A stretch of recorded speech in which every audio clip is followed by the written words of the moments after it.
네, 오늘도 거룩과 복된 주일을 하나님께 예배드려 나오신 모든 성도님들과 바깥에 천막과 1층에서 예배드리는 분들과 또 집에서 유튜브 동영상으로 예배드리는 모든 분들 위해 우리 하나님의 크신 은혜와 평강과 축복이 함께하는 복된 시간이 되시기를 바랍니다.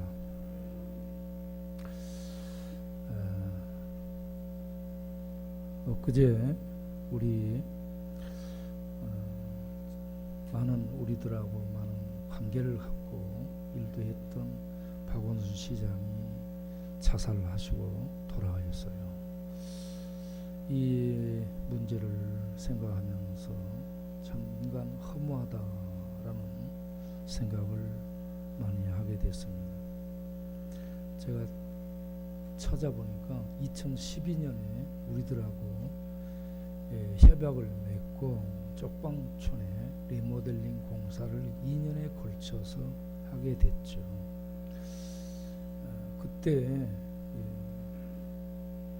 이 박원순 시장 비서실에서 저에게 전화를 해가지고 박 시장님의 행보에 대해서 좋은 그런 광고를 좀 해서 계속 지지 기반이 넓어질 수 있도록 도와달라라는 이런 얘기도 있었습니다.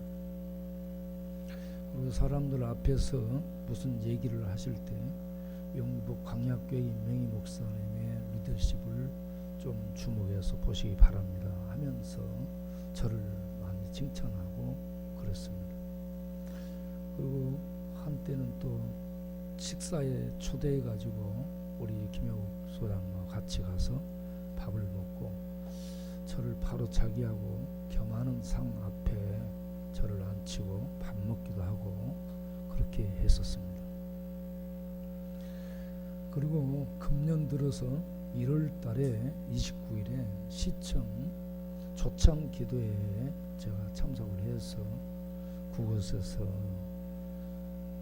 서울 시내에 힘있고 유력한 목사님들 많이 오셔서 예배에 참석하고 그를 위해서 기도하는 그런 은혜스러운 시간도 가진 바가 있습니다.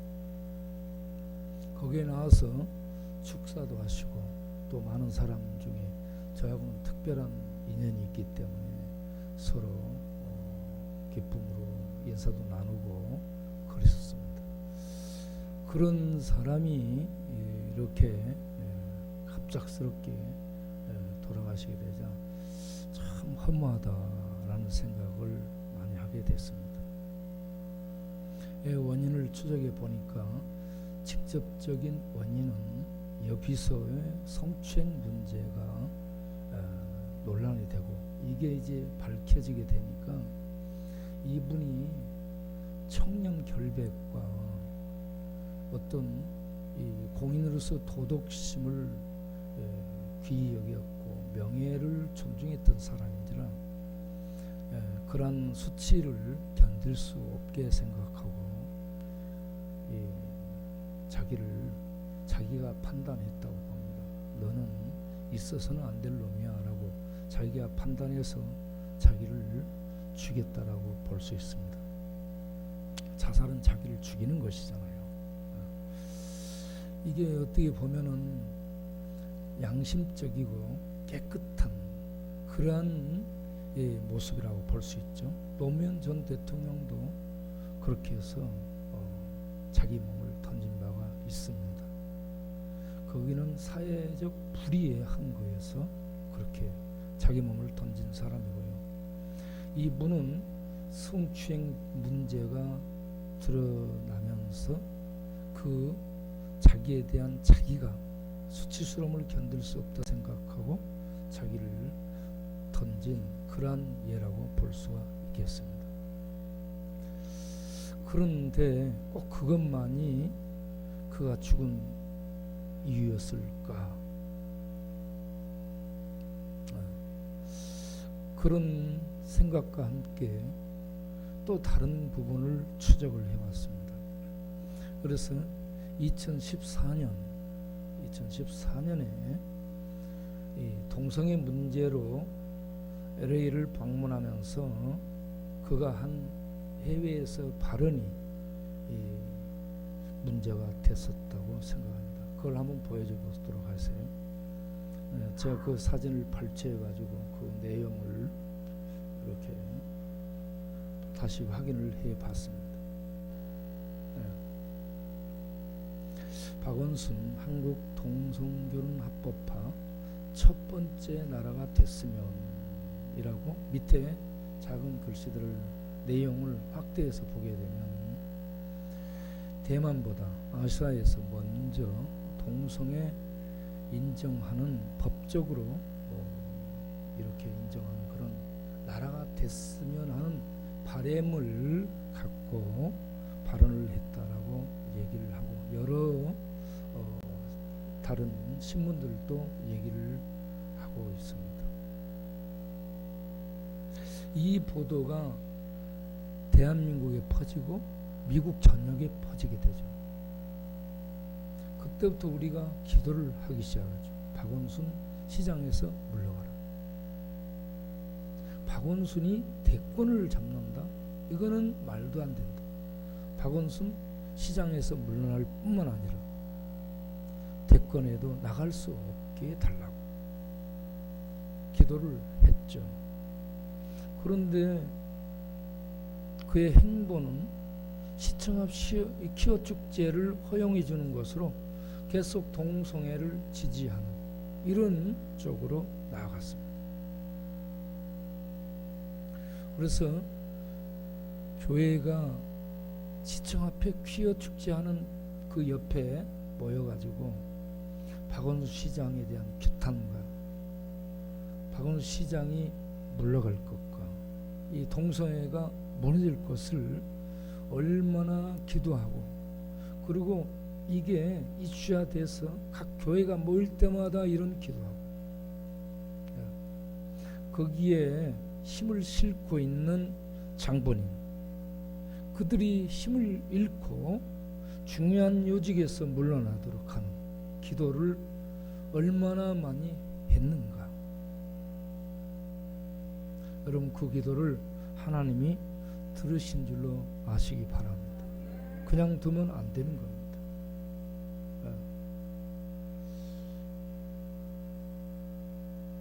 그래서 하나님은 성도들의 기도를 들으시고 그를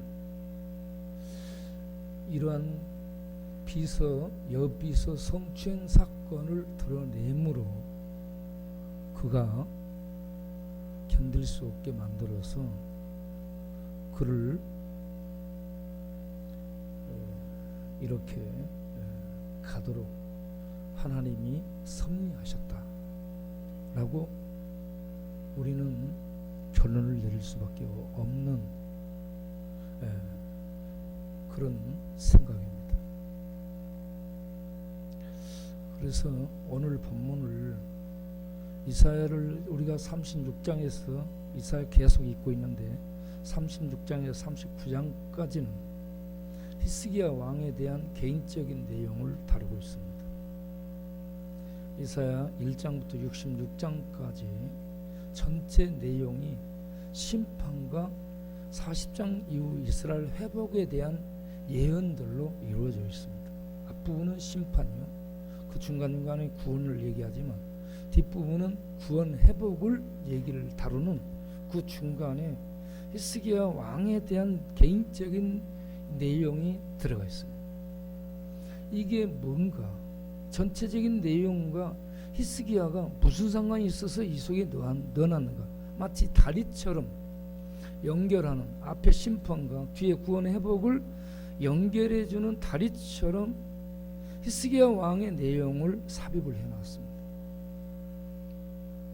이걸 전체적인 입장에서 보게 되면 하나님의 심판 선언과 하나님의 구원 회복에 대한 약속 예언들이 틀림없이 이루어진다. 아멘.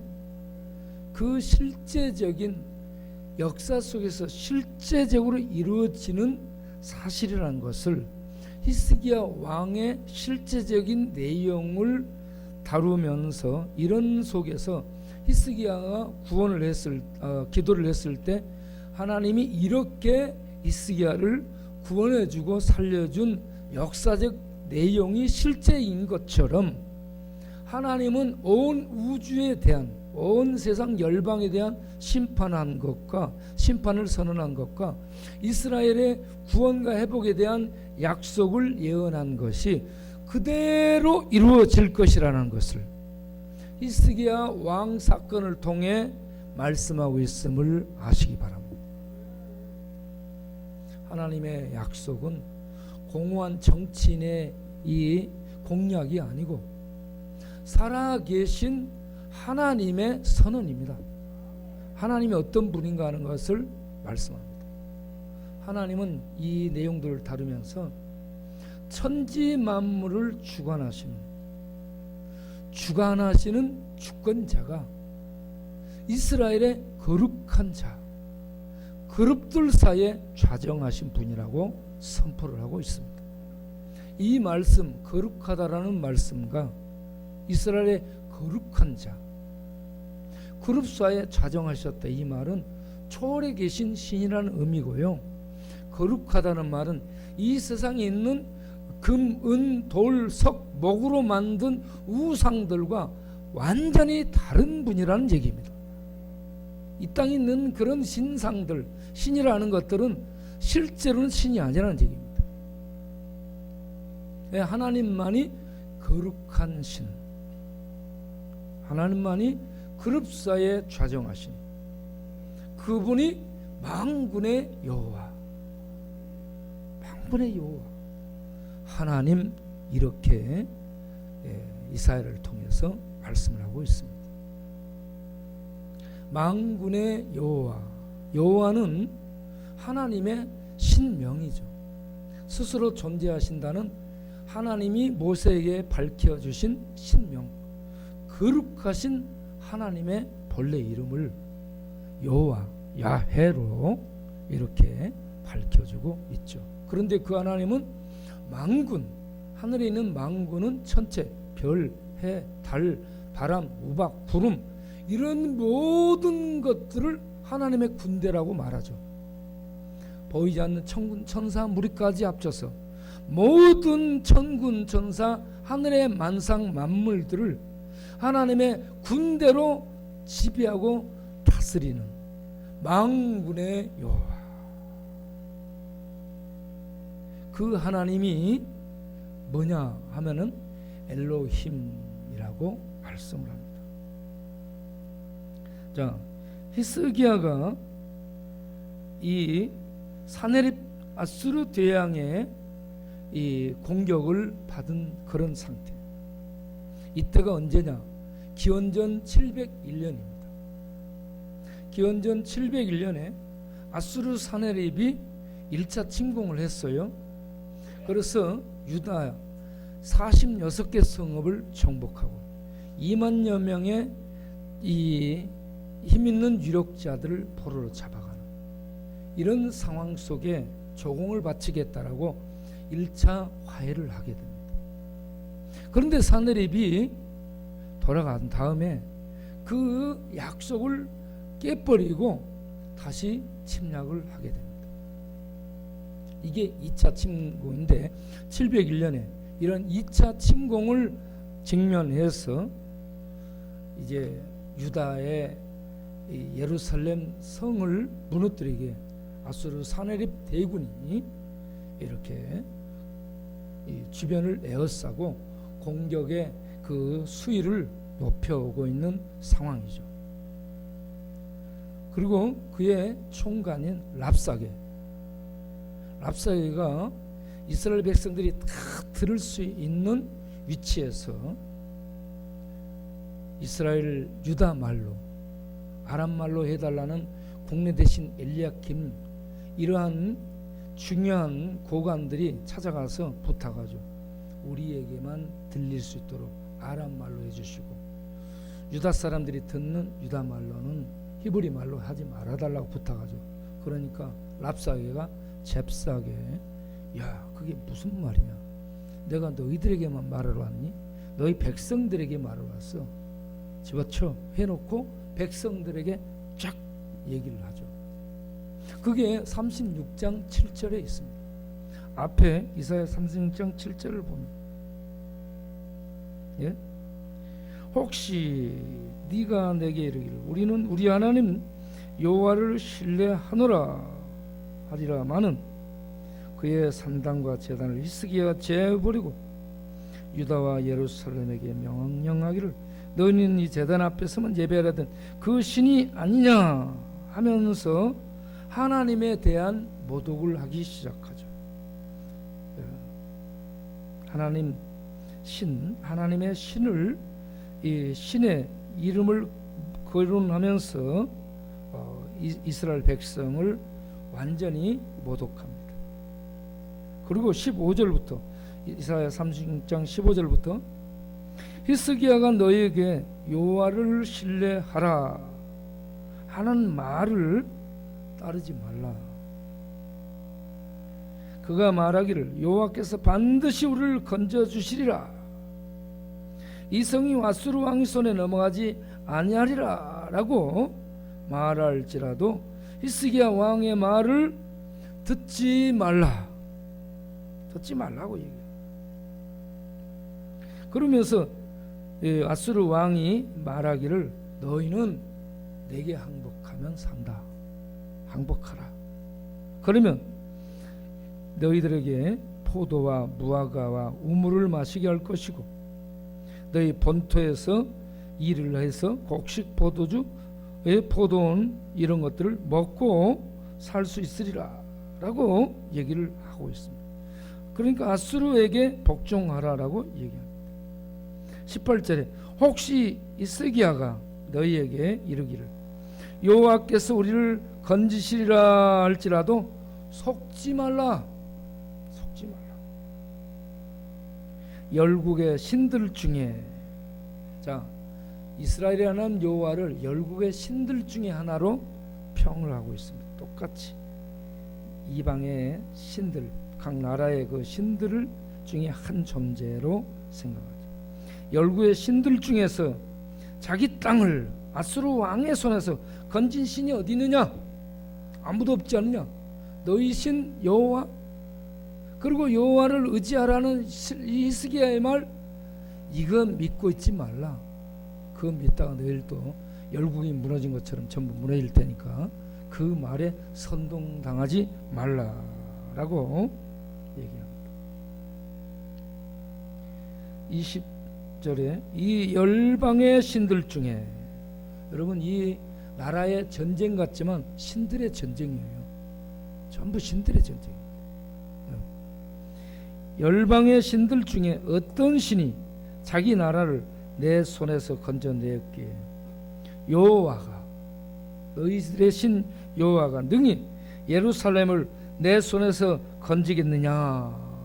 사네립이 이렇게 말합니다.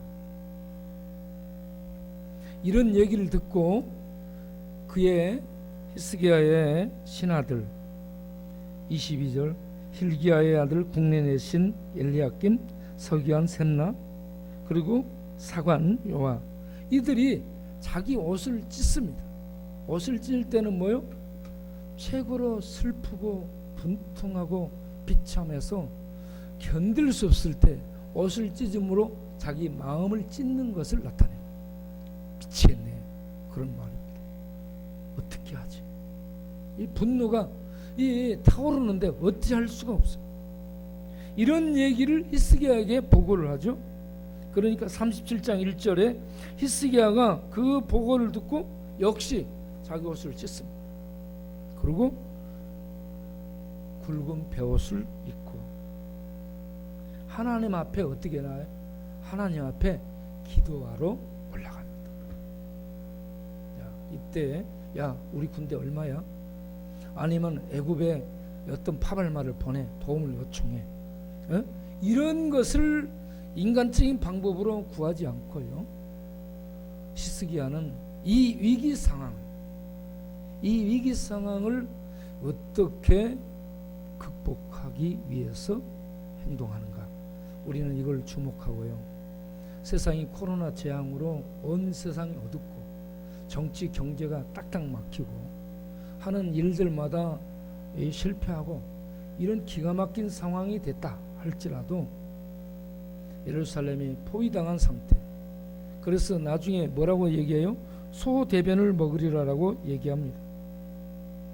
소대변을 먹으리라라고 얘기하는 이런 상황에서도 히스기야는 하나님을 의지하고 하나님께 기도하러 나아갑니다. 인생이 힘들고 어려울 때 길이 딱 하나 있습니다. 정치 믿지 마세요. 정치인들 이사야 40장 23절에 겨우 신겨졌습니다. 하나님이 불어버리면 다 떨어집니다. 그들이 천년만년 살며 어떤 공약을 그들이 내걸고 그걸 이룰 수 있을 것처럼 생각하세요? 아니에요. 하나님이 불어보면 날아가는 게 권력입니다. 이사야 40장 23절에 그들은 겨우 심겨졌고 그 자리에 겨우 심겨졌고 하나님이 바람으로 불어버리면 날아간다. 반면 우리 성도는 어떤 사람이요? 성도 예수 믿는 사람은 이 땅에 있지만 하늘에 심겨졌음을 믿으시기 바랍니다. 하나님이 하늘에 심은 하나님의 사람들이 생명의 세계에 뿌리를 내리고 그 생명을 먹고 마시며 생명 안에 살도록 심겨놓은 그런 이 땅에 있지만 하늘에 있는 그런 존재가 성도라는 사실. 그래서 그런 성도로 부름받은 이스라엘이 하나님이 어떻게 기도를 들으시며 어떻게 돌보시며 어떻게 그 이스라엘을 대적하는 자들을 치리하시는가 하는 것을 보여주고 있는 부분이 이 연결고리 다리처럼 히스기야 왕의 내용을 앞뒤 이사야 앞뒤에 연결하는 그런 이 브릿지로 삽입을 해서 우리들에게 말씀을 해주고 있습니다. 자, 이런 상황에서 하나님 앞에 나아가면서 기도하러 나아가면서 그들이 이사야에게 나아가죠. 하나님의 사람 이사야에게 나아가서 우리 어찌 되는 겁니까? 묻죠. 그때 이사야가 5절부터 이렇게 대답합니다. 히스기야 왕의 신하들이 이사야에게 나아가매 이사야가 그들에게 이르되 너희는 너희 주에게 이렇게 말하라.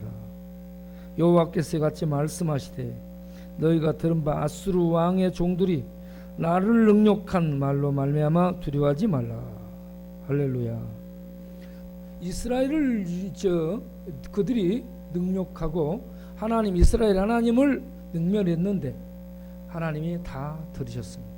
하나님이 들으시고 그의 종 이사야를 보내서 야 그들이 말로 나를 그렇게 못했지만 두려워하지 말라. 내가 이제 손 보겠다 하는 말씀입니다. 우리에게 하나님이 계십니다. 믿습니까? 하나님을 믿는 자는 어떤 상황에서도 든든해야 될 줄로 믿습니다. 여러분 평안하시길 바랍니다. 우리 하나님은 온 세상을 통치하는 주이십니다. 그래서 7절에 뭐라고 얘기하냐면 보라 하나님의 통치 방법이 내가 영을 그 속에 두리니 하나님의 영을 보내겠다라고 얘기합니다. 하나님의 영을 보내겠다. 산헤립을 하나님이 어떻게 다루는가? 하나님이 영을 보내서 그 군대가 소문 듣고 쓰러지고 그리고 그는 그 소문으로 인해서 고국으로 돌아가고 그리고 그를 그의 고국에서 어떻게 하리라? 칼에 죽게 하리라. 하나님이 처리하시겠다는 겁니다. 그런데 이런 하나님의 말씀을 듣고 가만히 있으면 안 돼요. 하나님의 말씀을 들었을 때 우리가 행동으로 옮겨야 될 대목이 있죠. 그걸 히스기야가 보여주죠. 14절부터 이제 그 종들이 나가서 이사야를 통해 하나님이 어떻게 처리하겠다는 말씀을 들었어요. 그래가지고 아니 가만히 있어도 되겠네 이게 아니고 히스기야가 어떻게 그 다음에 행동하냐면 14절부터 하나님 앞에 기도하죠. 하나님은 말씀을 보내시고 성도들의 기도를 통해 하나님의 역사를 이루어 가심을 믿으시기 바랍니다. 일하는 과정이 그렇습니다. 그래서 히스기야가 어떻게 기도하냐면 하나님 나를 살려주세요 이런 거 하지 않습니다. 하나님 우리나라를 부강해 주세요 이런 거 하지 않습니다. 여기서 어떤 기도를 하냐면 하나님의 이름이 모독당한 것에 대해서 분노를 표하고 있는 것을 볼 수 있습니다. 그래서 히스기야가 14절에 그 사자들의 손에서 그를 받아보고 여호와의 전에 올라가서 그거를 하나님 앞에 펴놓고 기도하여 이르되 그룹 사이에 계신 이스라엘 하나님 만군의 여호와여. 여기에 이스라엘의 하나님, 이거는 하나님은 엘로힘으로 써 있고요. 만군의 여호와, 이 모든 천군 천사를 지배하는 그 하나님은 엘로힘 하나님이라고 얘기합니다. 여호와 하나님. 이 의미가 있어요.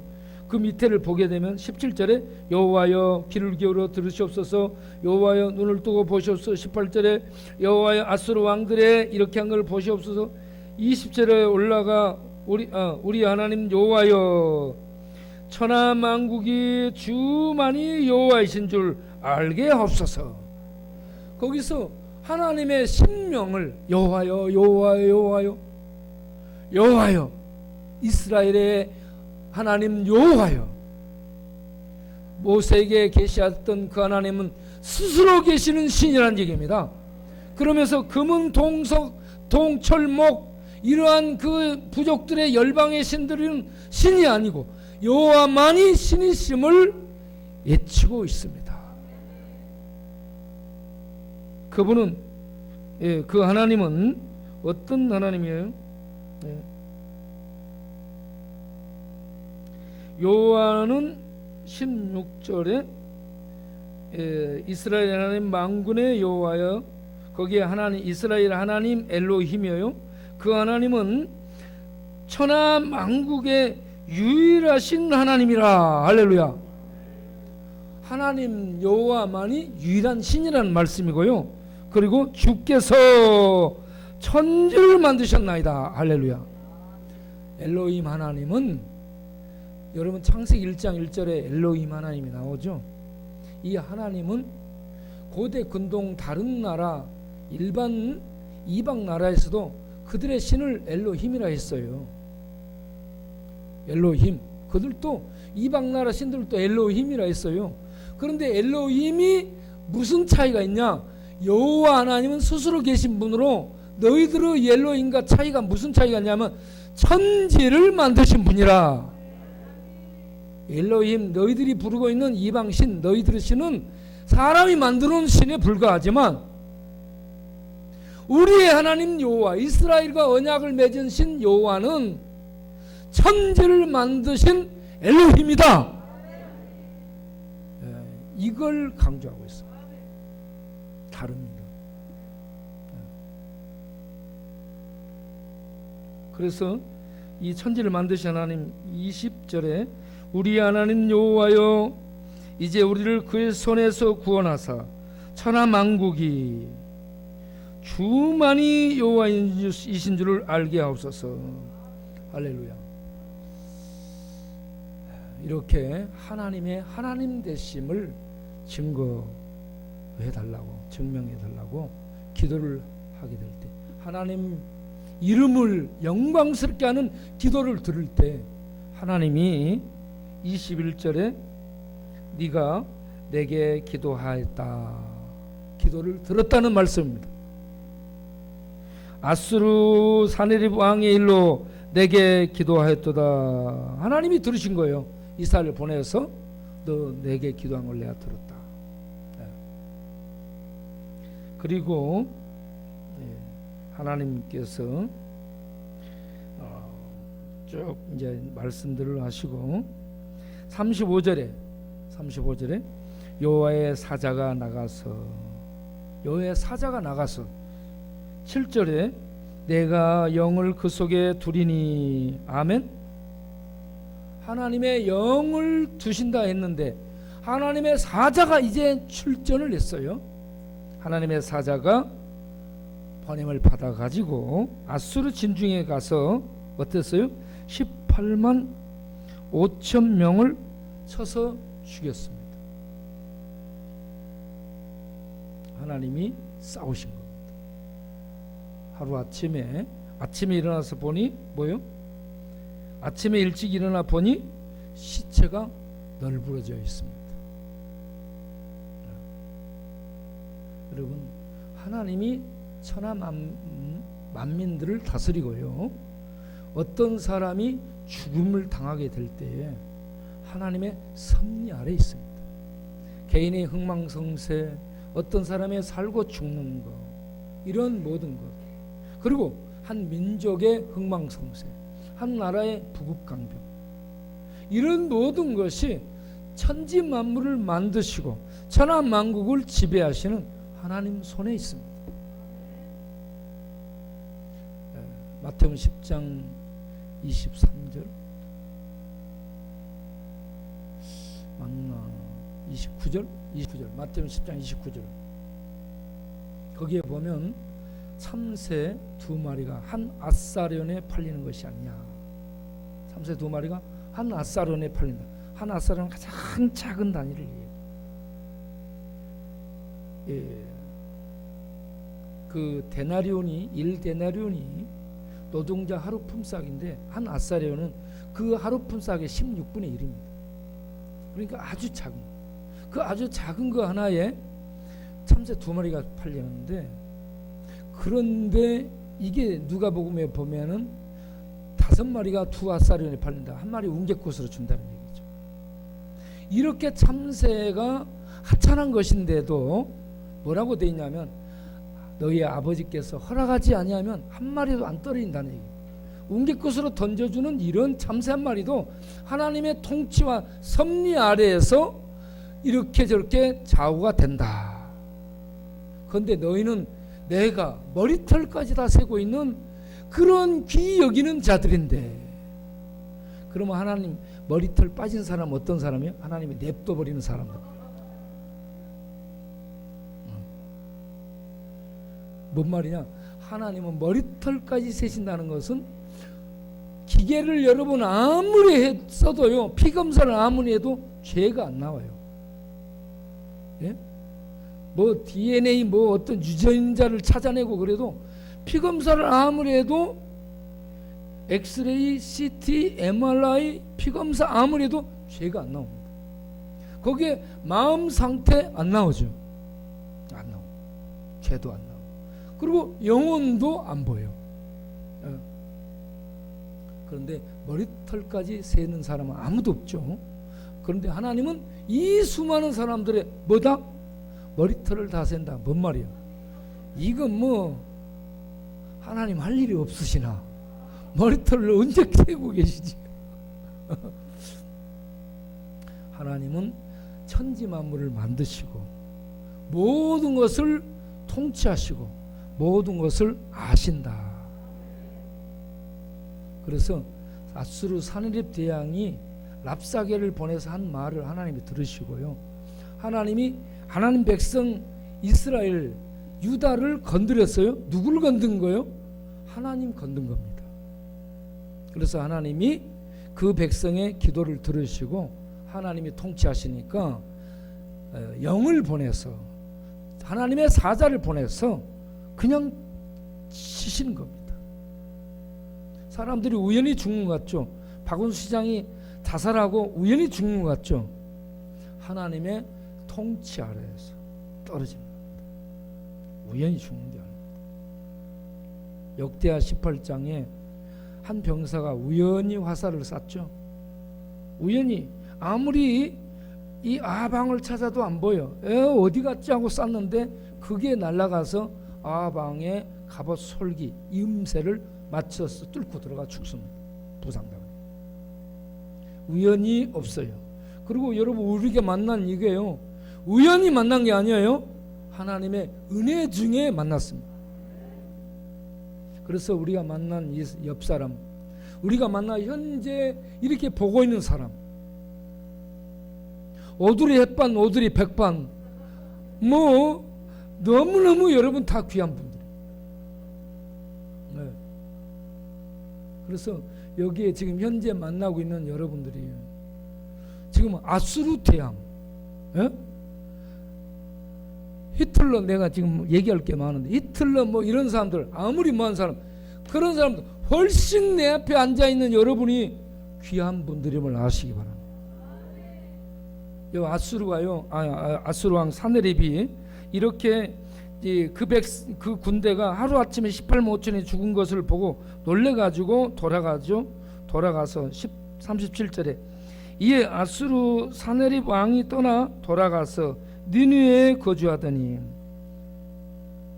이때가 기원전 701년에 전쟁하다가 그 군대가 몰살하면서 돌아가죠. 놀래가지고 돌아갑니다. 그리고 거주했다. 그 성에 거주했다. 20년을 더 삽니다, 여러분. 바로 안 죽습니다. 바로 안 죽는데 그 뒤에 38절을 보면 자기 신 리스록은 큰 독수리 형상입니다. 큰 독수리 형상은 신전에서 경배할 때 그 신, 하나님이 아닌 그 신에게 뭐예요? 경배하다, 이 말 뭔 말이에요? 엎드려 절하고, 오늘 우리말로 예배 드리는 겁니다. 지금 여러분 신에게 예배 드리고 있는 거예요. 경배하고 있는 겁니다. 신에게 지금 우리 하나님께 경배 드리는 거예요. 예배가 경배 드리고 있을 때 그 아들들의 반란, 아들들이요, 왕자의 난이 일어나가지고, 왕자의 난, 아드람멜렉, 사라셀, 에살핫돈, 이들이 싸우고요, 왕의 자리를 놔두고 싸우다가 그 연합한 아드람멜렉과 사라셀이 아버지를 죽이죠. 그런데 이들의 세력이 에살핫돈의 세력에 미치지를 못하니까 에살핫돈의 이제 에살핫돈과 말붙어 싸우다가, 왕권을 놓고 싸우다가 그들의 세력이 밀리니까 그들이 도주를 하게 됩니다. 저 멀리 아라랏 쪽으로 도주를 하게 되죠. 그래서 에살핫돈이 왕이 돼가지고 그 에살핫돈이 통치하는 아수르 때에 가장 부국강병하고 평안함이 유지됐던 그런 시대를 맞이하게 되죠. 이와 같이 하나님이 통치하면 그가 죽고요, 새로운 시대가 열리게 됩니다. 지금 경고를 하도록 하겠습니다. 우리 정의당의 장혜영 의원이 발의를 했고, 동성애에 대한 발의를 했고요. 그리고 민주당의 이상민 의원이 이것을 100명의 지지 의원을 모아서 국회에 통과를 시키기 위해서 일을 하겠다라고 지금 인터넷 여기저기에서 알려지고 보도가 되고 있습니다. 여러분, 동성애는요, 하나님의 권위에 도전하는 겁니다. 하나님의 창조 권위를 무너뜨린 거고요. 예? 하나님의 창조 권위를 무너뜨리고, 이들이 그 동성애 법을 왜 만들려고 하는가? 그거 보세요. 내가 띄워준 그 다음 방송실 보여줘 보세요. 네. 정의당 안에 담긴 차별금지법을 만들려 하는 목적이 처벌하기 위해서입니다. 처벌하는 조항이 뭐냐? 인권위 시정명령을 그들이 내렸을 때 불이행하는 사람 3천만 원 벌금 물리겠다. 그리고 신고자에게 불이익 조치를 하는 경우 1년 이하의 징역, 1,000만 원 이하의 벌금을 물리겠다. 이렇게 해서 좀 올려보세요. 장혜영 의원이 저런 것들을 지금 발의를 한 거예요. 올려봐요. 올려봐. 자, 민주당 19대에서 김한길, 최은식 이 의원들 이렇게 발의를 했지만 기독교계 반발로 철회됐다. 그때 당시 공동 발의에 이름을 올렸던 사람이 박병석 국회의장. 지금 국회의장이 박병석, 육선 의원이죠. 네. 김진표, 서른, 안민석, 지금 총리 출신이고 대권의 강력한 주자로 등장하고 있는 이낙연 씨. 네. 이런 사람들이, 그리고 민주당 대표 지낸 이인영 씨, 이런 사람들이 지금 이쪽에 지금까지 지지를 했는데 앞으로 어떻게 할지 주목이 된다. 자, 그런데 이낙연 씨는 이번에 질문을 했을 때에 7일 원천적으로 동의한다. 포괄적 이 성차별 금지법에 대해서 원칙적으로 자기는 동의한다라고 했습니다. 자, 이런 분들이 이끌고 이런 분들이 당론으로 내세워서 동성애 차별 금지법을 통과시킨다. 우리나라가 그런 나라가 된다. 어떻게 되겠어요? 그런 나라가 되도록 이 나라가 그렇게 방향을 잡아서 갈 거라고 생각을 합니다.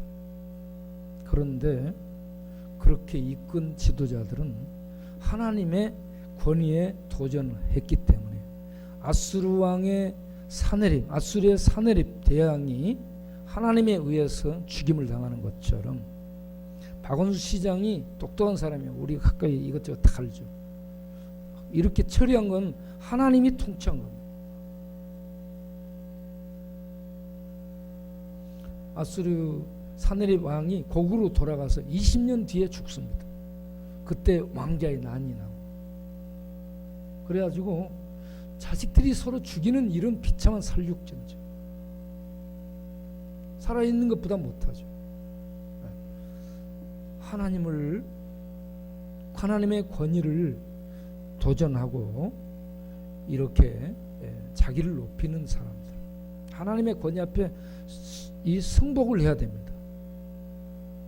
승복을. 사도행전 12장을 보게 되면 거기에 이 헤롯 왕이 시돈과 두로 백성들의 지지 속에 이건 신이 말한 거다라고 선을 글을 막 띄우니까 자기를 신처럼 착각하죠. 여러분, 제가 우리 동네에 이렇게 다니면서요, 이렇게 우리가 밥 나눠주고 그러면 제가 인사하면 뭐라는 줄 아세요? 목사님이 하나님입니다. 목사님이 살아계신 예수입니다. 그러면 지금 무슨 소리 하냐? 나는 예수님의 종이다. 나는 하나님의 종이요 일꾼이다. 그런 소리를 하지 마라. 여러분, 그런 칭찬을 들을 때에 사람들이 어떻게 생각해요? 내가 신이 됐네? 이러면 바로 죽습니다. 헤롯이 사람들이 이거 신의 목소리다 그러니까 자기가 신이 된 것처럼 착각하죠. 그날 하나님이 충으로 그를 쳐서 죽였더라. 벌레로 물게 해가지고 죽어요, 그가. 다니엘 5장에 벨사살 왕이 사살당하죠. 그 밤에 사살당하죠. 그래서 이름이 사살이라는 이름을 지으면 안 됩니다.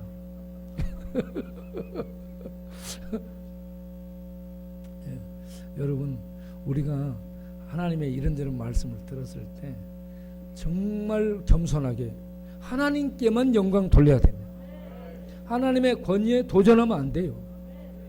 우리는 모두가 다 하나님의 백성이면서 하나님의 종으로 일을 하는 그 입장임을 항상 인정해야 됩니다. 그래서 하나님께만 영광 돌려야 돼요. 하나님의 이름만이 높임을 받도록 그렇게 살아야 됩니다. 오늘의 이 히스기야 왕의 이 내용은 역사 속에 실제로 이런 내용임을 알고, 우리가 오늘 설교를 맺으면서 드릴 말씀은 하나님이 예언하신 말씀, 이 심판과 구원 그리고 최종 저주, 이 하나님의 일들은 반드시 역사 속에 그대로 이루어진다는 것을 믿으시기 바랍니다. 하나님은 사람이 만든 신이 아니에요. 스스로 계신 신 여호와입니다. 그 하나님이 집행하시고 통치하십니다. 막을 수가 없고요. 그대로 이루어질 것을 믿으시기 바랍니다. 기도하겠습니다.